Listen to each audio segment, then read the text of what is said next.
আজ আমরা দেখব মহাভারতের অষ্টম খণ্ড। এর আগে আমরা দেখেছিলাম যে যুদ্ধে যখন কৌরব পাণ্ডব দুপক্ষেরই সমস্ত যোদ্ধা ধ্বংস হয়ে গেল, তখন মহারাজা ধৃতরাষ্ট্র আক্ষেপ করতে শুরু করলেন এবং ওনার আক্ষেপগুলো উনি সঞ্জয়কে শোনাচ্ছিলেন। এবার আমরা দেখি ধৃতরাষ্ট্র কি বলতে চাইছেন। 150 নম্বর শ্লোকে দেখছি, यदा श्रौषं धनुरायं चित्रं विद्धं लब्धं पातितं वै पृथिव्यां कृष्णां हृतं प्रेक्षतं सर्वराज्ञां तदा नाशंसे विजयाय সঞ্জয়। যেদিন জানলাম যে ধনুর্ধর অর্জুন এক অদ্ভুত লক্ষ্য ভেদ করে সেটাকে মাটিতে ফেলে সমস্ত রাজাদের চোখের সামনে থেকে কৃষ্ণা অর্থাৎ দ্রৌপদীকে জয় করে নিয়ে এলো, সেই দিনই আমি কৌরবদের বিজয়ের সব আশা ত্যাগ করেছি। তারপরে আরো বলছেন, যদা স্রৌষং দ্বারকায়াং সুভদ্রাং প্রসূঝৌড়াং মধুবীম অর্জুনেন ইন্দ্রপ্রস্থ বিষ্ণুবীরৌ চ জাতৌ তদা নাশংসে বিজয়ায় সঞ্জয়। যেদিন শুনলাম যে অর্জুন দ্বারকায় মধুবংশীয় রাজকুমারী সুভদ্রাকে বলপূর্বক হরণ করে বিবাহ করেছে, তদাপি যদুবংশীয় বীরেরা কোনো বিরোধ না করে ইন্দ্রপ্রস্থ পর্যন্ত এসে বিবাহের তত্ত্ব দিয়ে গেছে, সেই দিনই আমার আর কোনো সংশয় রইল না যে কৌরবরা কোনোদিনই পাণ্ডবদের জয় করতে পারবেন না। তারপরে যদা সৌষং দেবরাজং প্রবিষ্টং শরৈর্বৈবাড়িতং চার্জুনেন অগ্নিং তথা নার্পিতং খণ্ডবে চ তদা নাশংসে বিজয়ায় সঞ্জয়। যেদিন শুনলাম যে দেবরাজ ইন্দ্রের দিব্য বৃষ্টি বাণও অর্জুনের অগ্নিবাণে খাণ্ডব দহনের অগ্নি নির্বাপিত করতে পারেনি, মানে স্বয়ং দেবরাজ ইন্দ্র অর্জুনের সঙ্গে যুদ্ধে পেরে ওঠেনি, সেই দিনই আমার পাণ্ডবদের জয়ের আর কোনো সংশয়ই রইল না।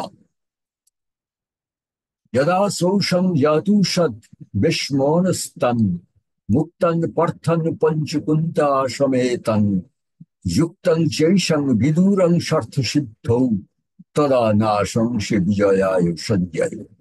যেদিন শুনলাম যে কুন্তি সহ পার্থ আদি পঞ্চ পাণ্ডব চতুর্গৃহ থেকে রক্ষা পেয়ে গেছে এবং স্বয়ং বিদুর তাদের সাহায্য করেছেন, সেই দিনই আমার আর কোনো সংশয় রইল না যে কৌরবদের ধ্বংস অনিবার্য।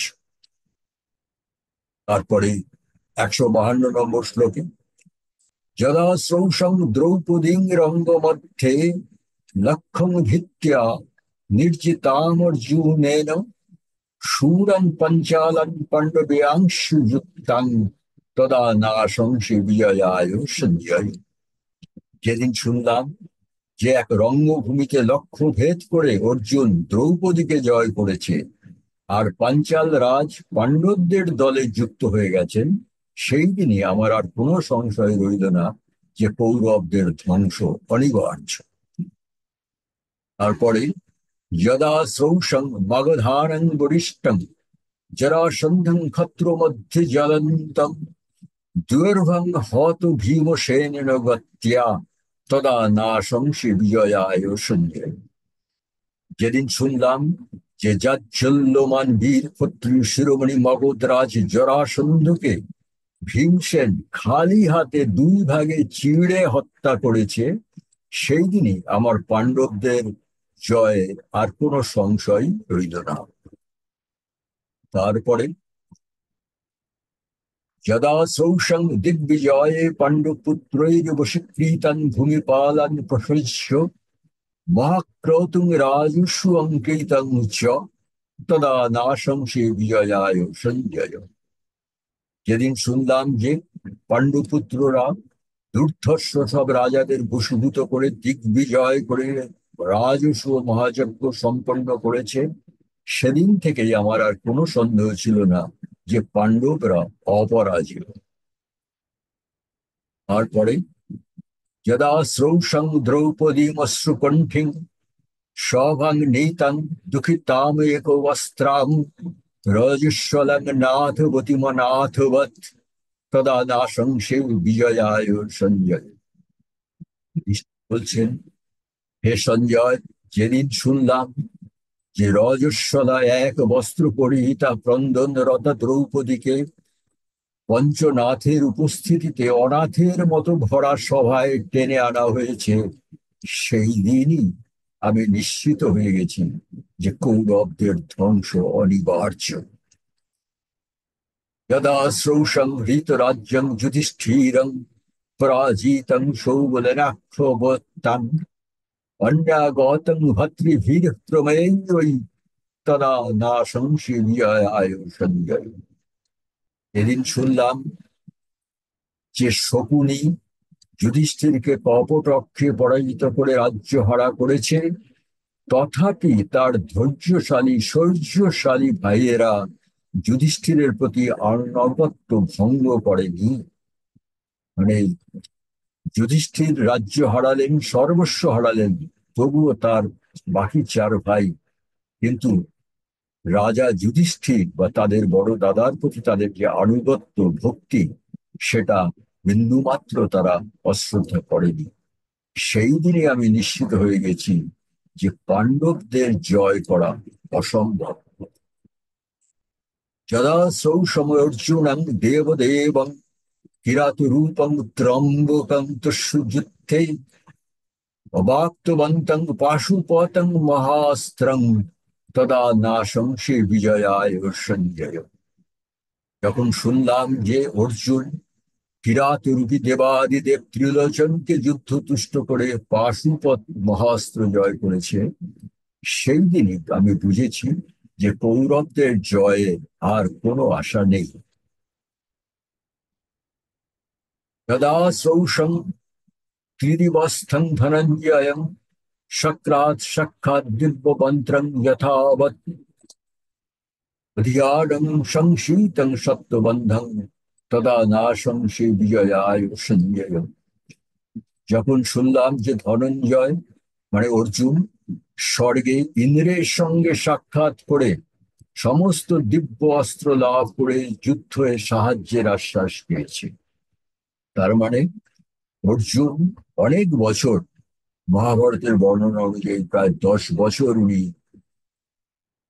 বনবাসের সময়, বাকিরা যখন বনবাসে ছিলেন, অর্জুন তখন স্বর্গে ইন্দ্রের সঙ্গে দেখা করেছেন এবং সেখানেই তার সমস্ত দিব্য অস্ত্র এবং তার অস্ত্র বিদ্যা লাভ করেছিলেন।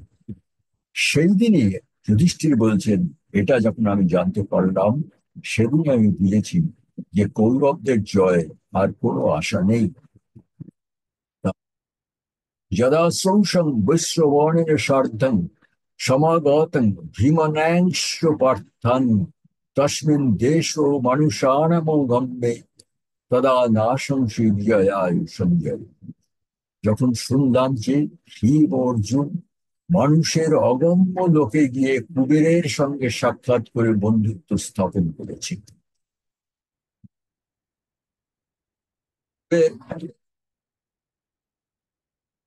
আছেন গন্ধর্ব লোকের, গন্ধর্ব লোকে যেখানে মানুষের যাওয়া সম্ভব নয়, কিন্তু ভীম ও অর্জুন লোকে গিয়ে কুবেরের সঙ্গে সাক্ষাৎ করে বন্ধুত্ব স্থাপন করেছে। তখন আমি নিশ্চিত হয়ে গেছি পাণ্ডবদের জয় করা অসম্ভব। এখানে দুটো যাত্রা দেখতে হবে। একটা হচ্ছে অর্জুন গিয়েছিলেন স্বর্গে ইন্দ্রের কাছে, এবং ভীম অর্জুন আবার গিয়েছিলেন গন্ধর্ব লোকে কুবেরের কাছে, যে দুটো জায়গায় মর্ত্যলোকের মানুষের পক্ষে যাওয়া সম্ভবই নয়। তারপরে আরো দেখছি, যদা সৌষং ঘোষ যাত্রাগতানাং বন্ধং গন্ধর্বৈর্মর্থনাং চার্জুনেন শেষাং সুতানাং কর্মবুদ্ধ রতানাং তদা নাশংসে বিজয়ায় সঞ্জয়। যখন শুনলাম যে কর্ণের বুদ্ধিতে আমার পুত্ররা প্রভাস তীর্থে স্নান যাত্রায় গিয়ে গন্ধর্বদের হাতে বন্দী হয়েছে, আর সেই অর্জুনই যুদ্ধ করে তাদের মুক্ত করেছে। তখনই আমি নিশ্চিত হয়ে গেছি পাণ্ডবদের জয় করা অসম্ভব। পরে যদা সৌসং রূপেণ ধর্মং সমাগতং ধর্মরাজেন সূত প্রশ্নং কাঙ্ক্ষিত বিব্রুবাণং চ সম্যক তদা নাশংসে বিজয়ায় সন্ধ্যায়। যেদিন শুনলাম যে ধর্মরাজ স্বয়ং যক্ষরূপে এসেছিলেন এবং ধর্মপুত্র যুধিষ্ঠির তার সব গূঢ় প্রশ্নবাণের সঠিক উত্তর সমাধান করে দিয়েছেন। আমরা মহাভারতের গল্প শুনেছি যে স্বয়ং ধর্মরাজ যক্ষরূপে যুধিষ্ঠিরের কাছে দেখা দিয়ে নানা রকম গূঢ় প্রশ্ন করেছিলেন এবং যুধিষ্ঠির সব প্রশ্নের যথাযথ উত্তর দিয়েছিলেন। সেই কথা যেদিন শুনলাম, আমি বুঝেছি যে কৌরবদের জয়ের আর কোনো আশা নেই। তারও পরেই দেখছি যদা সৌসং ন বিদুর্মামকাস্তান প্রচ্ছন্ন রূপান বসত পাণ্ডবেয়ান বিরাট রাষ্ট্রে সহ কৃষ্ণায় চ তদা না সংশে বিজয়ায় সঞ্জয়। যখন শুনলাম যে পাণ্ডবেরা দ্রৌপদীকে নিয়ে বিরাট রাজ্যেই অজ্ঞাতবাসী ছিল, যেটা হস্তিনাপুর থেকে বেশি দূরে নয়, কিন্তু বিদুর বা আমার পুত্ররা কেউ তার খোঁজ পায়নি, সেদিনই আমি বুঝেছি যে কৌরবদের জয়ের আর কোনো আশা নেই। যদা শ্রৌষং মামকাণং বরিষ্ঠং ধনঞ্জয়ে নৈক রথেন ভগ্নাং বিরাট রাষ্ট্রে বসতা মহাত্মরা তদা না সংশে বিজয়ায় সঞ্জয়। যেদিন শুনলাম যে মহাত্মা বিরাটের গোধন চুরি করতে গিয়ে আমার বিশিষ্ট যোদ্ধারা একা ধনঞ্জয়ের হাতে পরাজিত হয়ে পালিয়ে এসেছে, সেই দিনই আমি বুঝেছি কৌরবদের জয় আর কোনো আশা নেই। যদা সৌষং সৎকৃতং তমৎসরাজ্ঞা সুতং দত্তমুত্তরাবর্জুনায় তং চার্জুন প্রত্যগৃহ্ণান সুতার্থে তদা না সংশে বিজয়ায় সঞ্জয়। যখন শুনলাম যে মৎস্যরাজ বিরাট সমস্ত সদ্গুণে গুণী তার পুত্রী উত্তরাকে অর্জুনের হাতে কন্যাদান করেছেন, কিন্তু অর্জুন নিজের জন্য নয়, পুত্র অভিমন্যুর জন্য তাকে গ্রহণ করলে, তখনই আমি নিশ্চিত হয়ে গেছি যে পাণ্ডবদের জয় করা অসম্ভব। এইভাবে ধৃতরাষ্ট্র পুরো ঘটনা বহিলে যেখানে যেখানে তার মনে হয়েছে যে পাণ্ডবদের জয় করা যাবে না, কৌরবদের ধ্বংস অনিবার্য, এটাই নি শেষ সময়ে তার প্রিয় সখা এবং সারথী সঞ্জয়ের কাছে মনস্তাপের মতো করে বলে যাচ্ছে। এর পরের অংশটা আমরা পরের দিন দেখব।